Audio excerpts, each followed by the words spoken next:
Hey guys, how's it going? This is Gerald Harris, founder and creator of the House Flipping Guide uh, YouTube channel. Also, the creator of the House Flipping Family Facebook group. And today I want to answer a question about vacant land investing. Now, this is for vacant land investing for beginners. How do you determine value when you don't have any comps, when there are no properties to comp? Let me explain comps. Comps, for those of you that don't know, is a short term for comparable sales. Comps.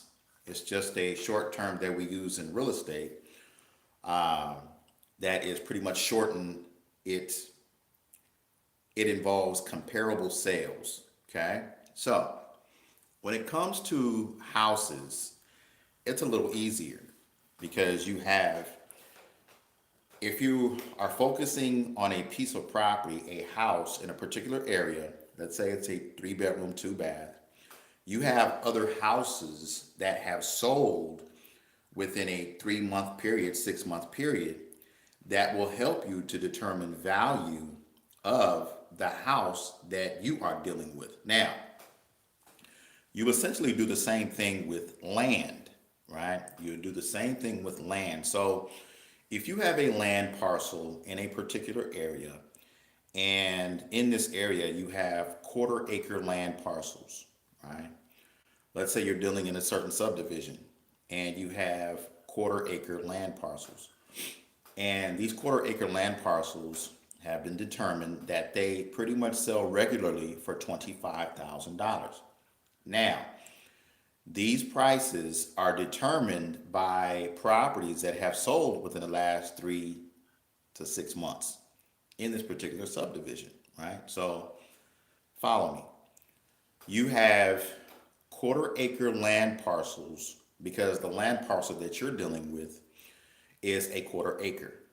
It's in a specific subdivision, and you have found that these land parcels are selling for $25,000. How do you determine that price? Well, what you do is you go ahead and you do research based upon sold properties, land parcels that have sold within that particular area within the last 3 months, 6 months, maybe even 9 months.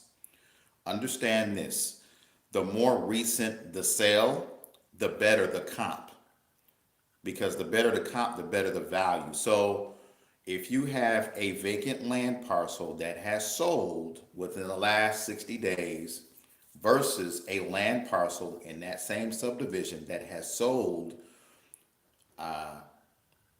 let's say 2 years ago, that 60-day land parcel holds a lot more weight in determining value for that quarter acre land parcel. So, by far, the best way to determine value of vacant land in a particular area is solds. What are properties selling for within that specific area? Now, the challenge with vacant land is this. Lots of times when you come across a deal, you don't know if it's a deal or not. One of the questions that I get religiously is, Gerald, the neighbor is selling their vacant land and I want to buy it. Okay. And this is the price. Is it a good deal? And I want to make this clear. And this goes for land, this goes for apartment complexes, this goes for houses.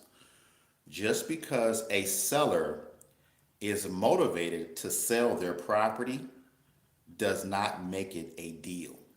Let me repeat that.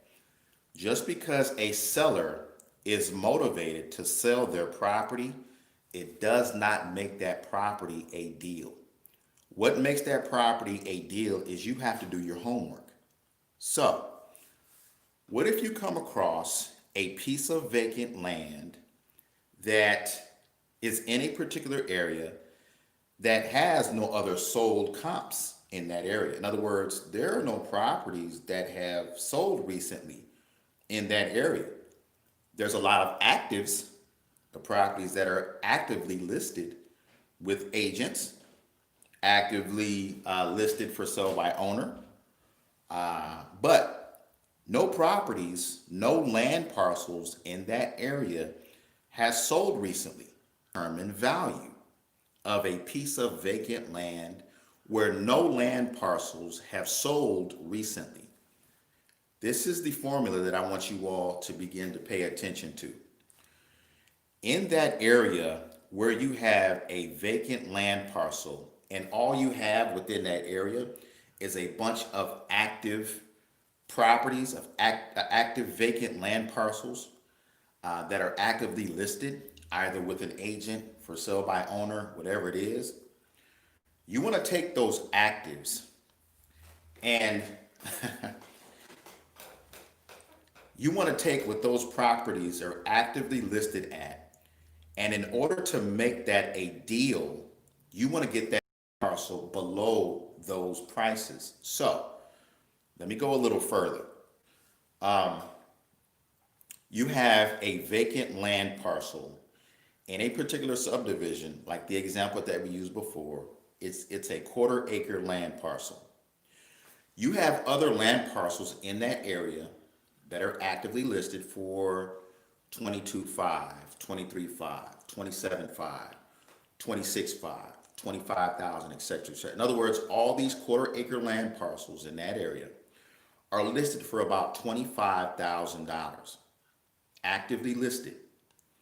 Your goal, number one, is if you want to go ahead and buy that property, turn around and wholesale that property, you want to get that property for around 1/4 or 1/4 of what those active listings are.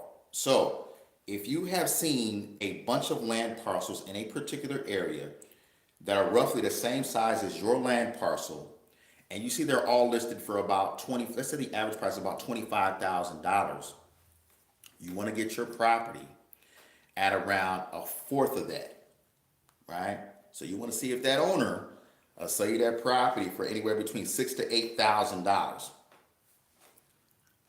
The objective, if you want to assign or wholesale that property, you get that property for 1/4 and you flip it for 1/2, even 3/4, you choose. Why do I say that? I want you to think about something.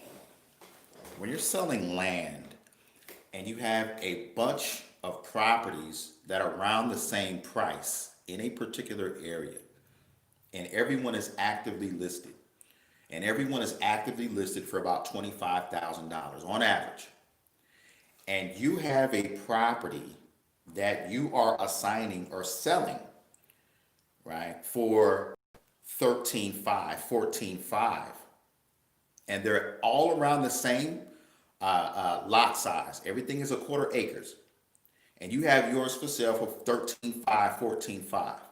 Of all of those properties, whose is going to sell first for the most part? Yours.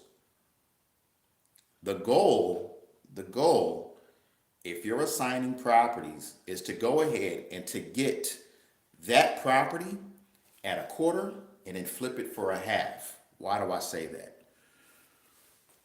There's a lot of investors that have properties that are listed and they want retail for the property. And that property sits for 3 months, 6 months, 9 months, a year and a half. Your goal as an investor is to not hold property like that. Your goal is to get it and flip it. Period. Get it, flip it, turn your money. Get it, flip it, turn your money. You understand? That's the goal. I can't tell you the number of owners that have properties listed with agents. I just had one contacted out here in the West End area in Atlanta. Contacted me about 5 days ago. Wants retail for the property but the property's been listed for like how many months? More than 6 months, 7 months, more than that. Property's been listed and they want retail for the property. Okay. Now, if they want retail for the property, then why is the owner contacting me? I get these contacts weekly from owners who are frustrated with agents because the property has not sold, especially with vacant land. Vacant land is a very, very, very attractive opportunity, but it is not if you have that property listed for 7, 8, 9 months, 10 months, a year, two. I've seen a listing where the property was listed with an agent for 3.5 years. That is not the way you sell vacant land. The way you get it actively, if you're just beginning, the lowest price, because your property is going to be the one that sells the quickest. Once again, if you have no sold properties within a particular area, you want to focus on active listings. Actives, okay? Focus on actives. You get that property for a quarter that those properties are actively listed for, and you sell it for a half. You sell it in 2 and 3 weeks, a month, whatever that is, you get your money, you do another one. Get your money, do another one. I'm telling you, right? I have to put this out there because there are so many investors and non-investors who reach out and ask, Gerald, I have an owner that wants to buy their land. It's a great deal and I want to buy it. Should I buy it? And my first question is, what's your exit strategy, right? And that's the thing that you want to ask yourselves. What is your exit strategy? Do you want to just buy and hold to build on it for yourselves? Do you want to go ahead and buy it to flip it, like the example that I just gave? Or do you want to buy it with your own cash and turn around and sell it for payment?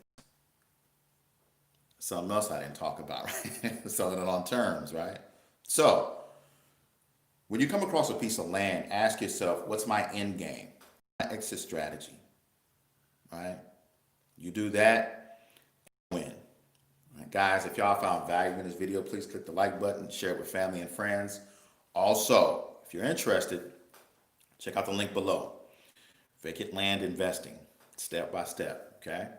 You all take care. Have a good day.